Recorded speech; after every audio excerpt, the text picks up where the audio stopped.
Transfer-proof na bullet lipstick, meron ba nun? Syempre meron. Ito na ngayon sa O2O Lac Color Matte Lipstick. Packaging pa lang maganda na, but syempre yung quality yung tinitingnan natin. Ito yung mga shades na meron ako. Alam nyo, isa sa nagustuhan ko dito, kahit super dry ng lips ko, sobrang smooth pa rin ng pag-glide nito. Medyo hindi ko lang bet yung ibang shades, pero marami namang pwedeng pagpilian. Kagaya nitong M16, isa to sa favorite ko. Sobrang useful nito kung nagmamadali ka. Like in just one lipstick, you can use it as your blush. Blend mo lang agad kasi mabilis siya mag-set. And then, you can also use it as your eyeshadow. O diba, lakas maka 3-in-1 coffee.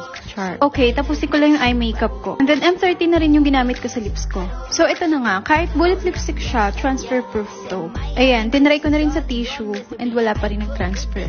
Water-resistant na rin to, kaya medyo mahirapan kang tanggalin to. Kailangan mo ng oil-based makeup remover. Anyways, here's the final look. Oh, saan ka punta?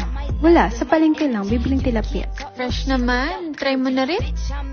Transfer-proof na bullet lipstick, meron ba nun? Syempre meron. Ito na ngayon sa O2O Lac Color Matte Lipstick. Packaging pa lang maganda na, but syempre yung quality yung tinitingnan natin. Ito yung mga shades na meron ako. Alam nyo, isa sa nagustuhan ko dito, kahit super dry ng lips ko, sobrang smooth pa rin ng pag-glide nito. Medyo hindi ko lang bet yung ibang shades, pero marami namang pwedeng pagpilian. Kagaya nitong M16, isa to sa favorite ko. Sobrang useful nito kung nagmamadali ka. Like in just one lipstick, you can use it as your blush. Blend mo lang agad kasi mabilis siya mag-set. And then, you can also use it as your eyeshadow. O diba, lakas maka 3-in-1 coffee.